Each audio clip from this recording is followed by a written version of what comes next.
हरे कृष्णा। गुप्त नवरात्रि की कथा यात्रा में आप सबका स्वागत है। माघ गुप्त नवरात्रि अपने समापन की ओर आगे बढ़ रही है और उसके 9वें दिन यानी आज के दिन 10 महाविद्याओं में से एक माँ मातंगी की पूजा और उपासना की जाती है। यह 9वीं महाविद्या है, लेकिन आपको जानकर आश्चर्य होगा, यह वह देवी है जिन्हें उचिष्ट यानी कि जूठा भोजन अर्पित किया जाता है, जिन्हें तांत्रिक सरस्वती कहा जाता है। तो उनके विषय में आज हम बात करेंगे और उसके बाद हम नवरात्रि के अंतिम दिन सुनी जाने वाली माँ सिद्धिदात्री की कथा का श्रवण करेंगे। तो चलिए सबसे पहले माँ मातंगी से जुड़ी हुई पौराणिक कथा का श्रवण करते हैं। आइए आज की गुप्त नवरात्रि व्रत कथा आरंभ करते हैं। एक समय भगवान विष्णु और माता लक्ष्मी भगवान शिव तथा माता पार्वती से मिलने के लिए गए। अतिथि दंपत्ति के सम्मान में एक विशाल भोज का आयोजन किया गया। भोजन करते समय चारों देवताओं ने कुछ भोजन भूमि पर गिराया और उस गिरे हुए भोजन से एक सुंदर कन्या का जन्म हुआ, जिसने भगवान शिव, भगवान विष्णु, माता पार्वती और देवी लक्ष्मी से उनका जूठा भोजन मांगा। चारों ने उनका उचिष्ट यानी कि जूठा भोजन उन्हें प्रसाद के रूप में प्रदान किया और इस प्रकार देवी मातंगी का जन्म हुआ। ब्रह्मयामल तंत्र शास्त्र के अनुसार एक और कथा प्राप्त होती है। प्राचीन काल में मतंग नामक एक ऋषि थे जो वैदिक ज्ञान से परिपूर्ण थे। उन्होंने घने कदम वन में सैकड़ों हजारों वर्षों तक माता त्रिपुरा की कठोर तपस्या की थी और उनकी तपस्या का उद्देश्य था कि वे समस्त जीवों को वश में करना चाहते थे। उनकी तपस्या के प्रभाव से माता त्रिपुर सुंदरी के नेत्रों से एक प्रकाश किरण निकला और यह प्रकाश श्यामवरण की एक देवी में परिवर्तित हो गया, जो कि राजमतिंगनी के नाम से विख्यात हुई। माँ मातंगी विशिष्ट रूप से दूषित और अशुद्धता से जुड़ी हुई देवी मानी जाती है। वे उचिष्ट का अवतार मानी जाती है और इसीलिए उन्हें कई स्थानों पर उचिष्ट चांडालनी और उचिष्ट मातंगनी के नाम से भी जाना जाता है। उन्हें अछूत वर्णित किया जाता है और उनके आशीर्वाद प्राप्त करने के लिए उचिष्ट यानी जूठा आंशिक रूप से खाया हुआ भोजन अर्पित किया जाता है। सुनने में यह बड़ा आश्चर्यजनक और विस्मयकारी लग सकता है, लेकिन यही हमारे शास्त्र और संस्कृति की विशेषता है। नारद पंचरत्न के 12वें अध्याय में भगवान शिव को चांडाल और माता पार्वती को उचिष्ट चांडाली यानी कि देवी मातंगी के रूप में वर्णित किया गया है। माँ मातंगी का वर्ण पन्ने के समान हरा है। वे लाल वस्त्र और स्वर्ण आभूषण धारण करती है, स्वर्ण आसन पर विराजमान रहती है। उनकी 4 भुजाओं में पाश, खड़ंग, अंकुश और गदा है। राज मातंगी रूप में उन्हें वीणा और तोते के साथ चित्रित किया जाता है। उनकी 8 शक्तियां हैं: रति, प्रीति, मनोभाव, क्रिया, शुदा, अनंग, कुसुम, अनंग मदन और मदन लसा। कहा जाता है कि माँ मातंगी की साधना करने से वाक सिद्धि यानी कि वाणी की सिद्धि प्राप्त होती है। इसके उपरांत अलौकिक शक्तियां, शत्रुओं पर विजय, लोगों को आकर्षित करने की क्षमता, कलाओं में प्रवीणता, परम ज्ञान, वाणी में दिव्य चमक और मूर्ख लोगों को भी बुद्धि प्राप्त होती है। माँ मातंगी वायु कोण यानी कि उत्तर पश्चिम दिशा की अधिष्ठात्री देवी मानी जाती है। उनकी जयंती वैशाख शुक्ल तृतीया के दिन मनाई जाती है और ब्रह्मयामल तंत्र, पुरुष या नव मंत्र, इन सब में उनकी विस्तृत महिमा का वर्णन पाया जाता है। तो यह थी गुप्त नवरात्रि के 9वें दिन माँ मातंगी से जुड़ी हुई पौराणिक कथा। आइए अब हम माँ सिद्धिदात्री की पौराणिक कथा का श्रवण करते हैं। माँ दुर्गा के सिद्धिदात्री स्वरूप की पौराणिक कथा का प्रमाण हमें शिव पुराण और देवी भागवत में मिलता है।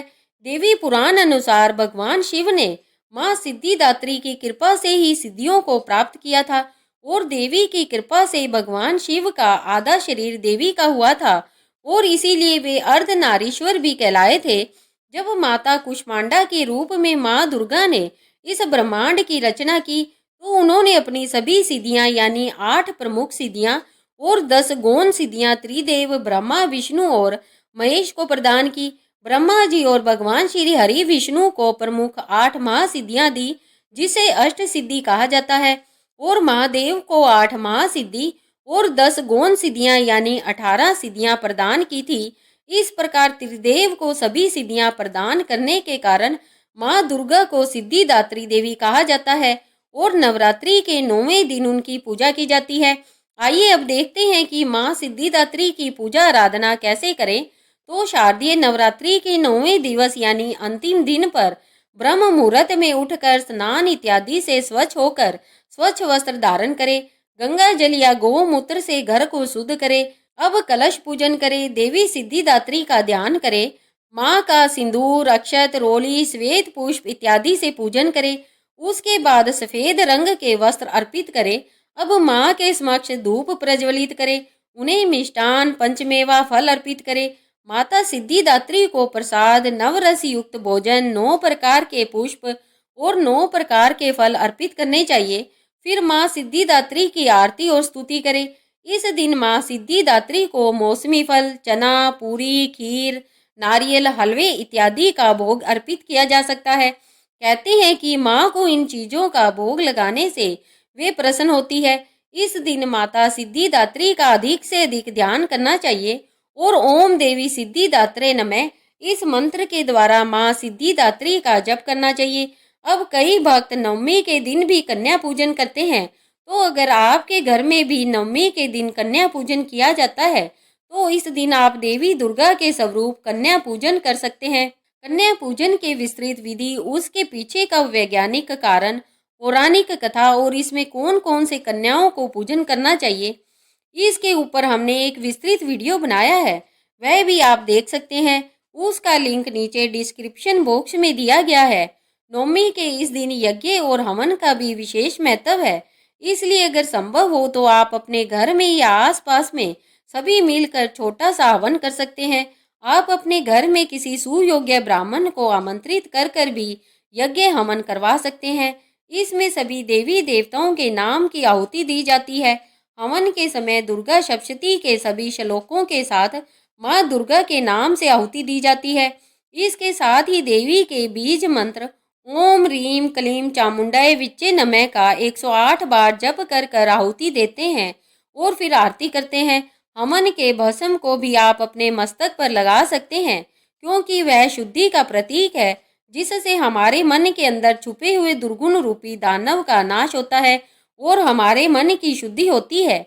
फिर माँ को अपने परिवार के सुख, समृद्धि और स्वास्थ्य के लिए प्रार्थना करें। माँ का आशीर्वाद लेते हुए कन्या पूजन शुरू करें। माँ सिद्धिदात्री को भोग में हलवा, खीर, चना अर्पित करना चाहिए। कन्याओं के साथ एक बटुक भैरव भी रखते हैं। तत्पश्चात अपनी नवरात्रि उपवास का पारण करें। कन्या पूजन करने से माता की विशेष कृपा प्राप्त होती है और घर के सभी सदस्यों की उन्नति होती है। नवरात्रि में नव दुर्गा के 9 स्वरूप की पूजा आराधना करते हुए सिद्धिदात्री माँ की उपासना पूर्ण करने के बाद व्यक्ति की लौकिक, पारलौकिक हर प्रकार की मनोकामनाओं की पूर्ति हो जाती है। सिद्धिदात्री माँ की कृपा पात्र भक्त के भीतर कोई भी ऐसी मनोकामना शेष नहीं रह जाती जिसे वह पूर्ण करना चाहे। वह सभी सांसारिक इच्छाओं, आवश्यकताओं से ऊपर उठकर मानसिक रूप से माँ भगवती के दिव्य लोकों में विचरण करता हुआ असीम कृपा प्राप्त कर लेता है। इस परम पद को पाने के बाद उसे अन्य किसी भी वस्तु की अभिलाषा नहीं रह जाती।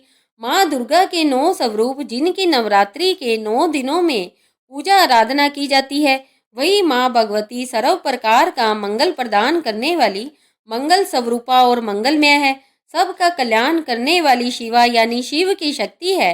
वे जगत जननी है, वही जगत की उत्पत्ति, स्थिति और संहार की शक्ति भूत है। जब हम षष्ठी की रचना की बात करते हैं तो सबसे पहले हमें यह समझना चाहिए कि आध्यात्मिक जगत और भौतिक जगत, इन दोनों के अंदर संपूर्ण रचना समाविष्ट है। आध्यात्मिक जगत भगवान श्री कृष्ण का नित्य धाम है, जहाँ वे अपने भक्तों के साथ रहते हैं। भौतिक जगत प्रकृति के 3 गुणों के अंतर्गत आने वाला ऐसा स्थान है जहाँ वध जीवात्माएं वास करती है। आध्यात्मिक जगत में भगवान की मुख्य 3 शक्तियां हैं, संवित, संधनी और अलादिनी शक्ति। संवित शक्ति आध्यात्मिक जगत में वहाँ के वासियों को भगवान के साथ अपना संबंध क्या है उसका ज्ञान करवाती है। संधिनी शक्ति आध्यात्मिक जगत को वैविध्य पूर्ण बनाती है, जिससे कि भगवान अपने दिव्य लीलाओं के द्वारा अपने भक्तों को आनंद प्रदान कर सके। और आलादीनी शक्ति भगवान को असीमित सर्वोच्च आनंद प्रदान करने का कार्य करती है। अलादीनी शक्ति स्वयं राधा रानी है और उनसे अधिक आनंद भगवान श्री कृष्ण को और कोई नहीं दे सकता। इसीलिए राधा रानी को मदन मोहन मोहिनी भी कहा गया है, यानी जो मदन को भी मोहने वाले श्री कृष्ण है उनको भी वे आकर्षित करती है। जब राधा रानी की छाया भौतिक जगत में प्रवेश करती है तो उससे उत्पन्न होती है दुर्गा देवी और भगवान की आज्ञा से दुर्गा देवी इस भौतिक संसार को अपने नियंत्रण में रखती है। वे सिंह पर सवार होती है और उनके 10 हाथ होते हैं जो कि 10 प्रकार के सकाम कर्मों को दर्शाते हैं। वे अपने इन हाथों में 20 आयुष धारण करती है और उनके एक हाथ में उन्होंने सर्प धारण किया हुआ है जो कि सदैव नष्ट हो रहे काल को दर्शाता है। चलिए अब देखते हैं कि दुर्गा देवी आखिर कार्य कौन सा करती है। तो उसे समझने के लिए हम एक उदाहरण लेते हैं। जब कोई व्यक्ति अपराध करता है तो सरकार उस गुनहगार को सजा देने के लिए और उसे सुधरने का अवसर प्रदान करने के लिए जेल में रखती है। वहाँ उसे भोजन और कपड़े तो दिए जाते हैं, लेकिन उसे एक मर्यादित स्थान के अंदर कुछ नियंत्रणों के अंदर रहना पड़ता है और इन सभी चीज़ों की जिम्मेदारी उस जेल के जेलर की होती है। जेलर इन कैदियों के ऊपर नियंत्रण रखता है और यदि कोई गुनहगार सुधर जाता है और उसकी सजा की अवधि पूर्ण हो जाती है तो उसे जेल से मुक्त करने का कार्य भी करता है। बस यही स्थिति हमारी भी है। वास्तव में इस भौतिक संसार को दुर्ग यानी किला कहा गया है।